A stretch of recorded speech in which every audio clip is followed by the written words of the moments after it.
अब राजेश पालेवी भी हमारे साथ जुड़ चुके हैं और साथ ही साथ अजीत मिश्रा भी हैं। एक काम करते हैं, ओपनिंग के ट्रेड की जरा उनसे भी समझ लेते हैं उनका टेक क्या है। राजेश सर, पहले तो शुक्रिया, आज आपने सुबह सुबह भी हमको समय दिया था। जरा बताइए सर, आपका टेक क्या है मार्केट्स पे, या आपके ट्रेड कौन से हैं वो भी बताइएगा।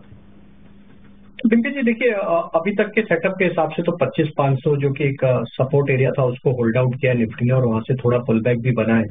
हालांकि अभी भी यहाँ से इतना कॉन्फिडेंस नहीं बन रहा है बिकॉज ये एक गैप डाउन के बाद का पुल बैक है। देखना होगा 25,650 को हम निगोशिएट कर पाते हैं, उसके ऊपर सस्टेन होते हैं या क्रॉस करते हैं या नहीं।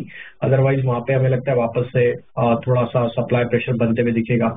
ओपनिंग के बाद से हमें लगता है कि एक सेक्टर जो कि यहाँ पे वापस कंटिन्यूटी दिखा रहा है डिस्पाइट ऑफ दिस वॉलेटिलिटी, वो है केमिकल स्टॉक्स।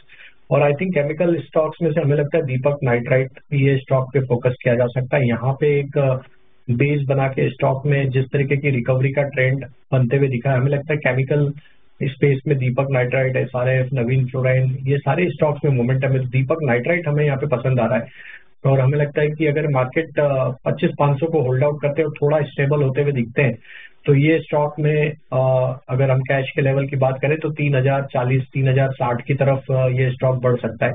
स्टॉप लॉस रखना होगा करीब यहाँ पे 29.45 के आसपास। और दूसरा सेगमेंट आप भी चर्चा कर रहे थे, फार्मा हमें पसंद आ रहा है। फार्मा में हमें लगता है काफी स्टॉक्स हैं जो एक अच्छे रिकवरी के साइन ओपनिंग के बाद से दिखा रहे हैं।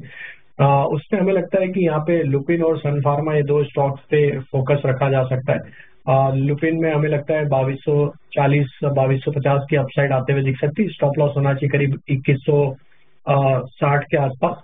और सन फार्मा के टारगेट हम एक्सपेक्ट करें 1970, 1980 की तरफ। स्टॉप लॉस होना चाहिए सन फार्मा में बाय करने का 1905 के आसपास।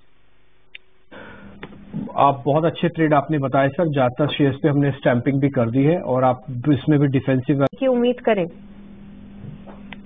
तो शशि जी देखिए, सेक्टर टेलविंड तो सपोर्टिव है फार्मा स्पेस के लिए। और बायोकॉन का अगर ओवरऑल स्ट्रक्चर देखें तो स्टॉक एक अप स्लोपिंग चैनल में ही ट्रेवल कर रहा है काफी समय से। ग्रेजुअली स्टॉक में एक अप मूव हमने देखा है और जो भी माइनर डिप्स मिले लोअर साइड पे एक अच्छा बाइंग इंटरेस्ट तो स्टॉक में बना हुआ। स्टॉक कंफर्टेबली अपने शॉर्ट टर्म मूविंग एवरेजेस के ऊपर ही सस्टेन कर रहा है। हमें लगता है यहाँ पे पोटेंशियल है स्टॉक को फर्दर अप मूव को कैरी करने के लिए। हम प्रोजेक्ट कर रहे हैं यहाँ पे टारगेट पोजिशनली 385, 390 की तरफ। तो यहाँ पे हम सलाह देंगे कि अगर कोई पोजिशनल ट्रेडर है तो वो यहाँ पे अपना लॉन्ग साइड का ट्रेड इनिशिएट किया जा सकता है बायोकॉन में। डाउन साइड के स्टॉप लॉस हम सजेस्ट करेंगे 362 के आसपास। और हमें लगता है कि यहाँ पे गोइंग फॉरवर्ड एक अच्छा मूव बनते हुए दिखेगा हायर साइड पे। यहाँ पे 390 के टारगेट्स और 362 का जो है आपको यहाँ पे स्टॉप लॉस लगाना है। देखिए स्टॉप लॉस काफी छोटा है, उसके सामने रिस्क महीने में कई बार देखा है कि स्टॉक ने रिबाउंड दिखाया है। तो क्या आपको कन्विक्शन है कि इसके नीचे नहीं जाएगा और ये बाय ऑन डिप अगर किसी को खरीदना है तो ये मौका ठीक है, लेवल ठीक है ये? तो थोड़ा नजरिया अगर आपका लंबी अवधि का है तो बिल्कुल ये लेवल एक अट्रैक्टिव लेवल है।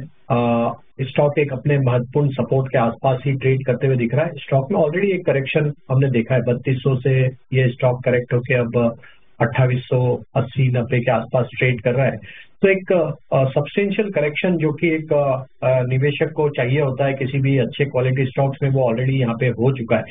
तो हमें लगता है कि मार्केट का ओवरऑल टेक्सचर तो बुलिश है। ये एक नियर टर्म फॉल जो देखने को मिला है because of geopolitical, I think ये सेटल होते हुए रिलायंस में यहाँ पे मौके बनते बाय करने के। निवेश के नजरिए से बिल्कुल बाय करना चाहिए। 2840 स्टॉप लॉस होंगे और पुल बैक में जैसे ही स्टॉक वापस 2950 के लेवल को क्रॉस करेगा, यहाँ ग्रेजुअली शॉर्ट अनवाइंड होते हुए दिखेंगे एंड देन स्टॉक वापस 3000 के ऊपर गोइंग फॉरवर्ड बढ़ता हुआ दिखेगा। एंड देन हो सकता है कि आगे आने वाले महीनों में हमें वापस न्यू ऑल टाइम हाई की ट्रेजेक्टरी भी देखने को मिले स्टॉक में। तो निवेश के नजरिए से बिल्कुल एक अच्छी जगह है रिलायंस में यहाँ पे बाय करने के लिए।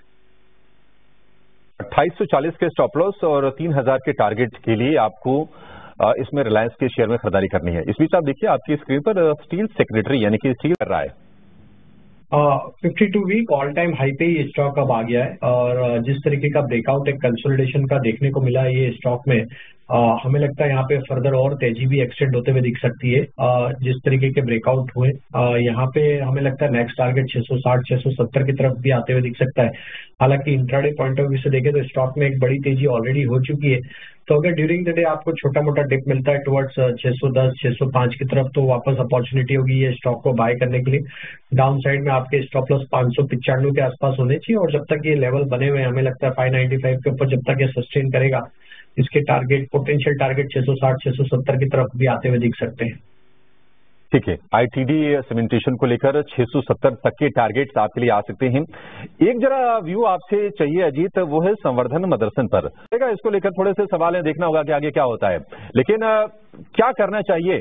लोअर लेवल पर जो एंट्री है वो एक बार प्रॉफिट बांध लें, फिर से री एंट्री करनी हो, करेक्शन का इंतजार करें, या फिर आपको लगता है कि ये तेजी अभी सस्टेन करेगी?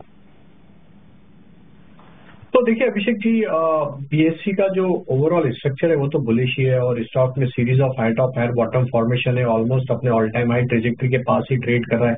जिनके पास लोअर साइड की बाइंग है उनके लिए सजेशन ये होगा कि अब 4100 के आसपास अपने स्टॉप लॉस को ट्रेल कर ले और अगर ये बना रहता है 4100 के ऊपर तो हमें लगता है कि ये तेजी एक्सटेंड होते हुए भी दिख सकती है टुवर्ड्स 4250 4300 की तरफ भी।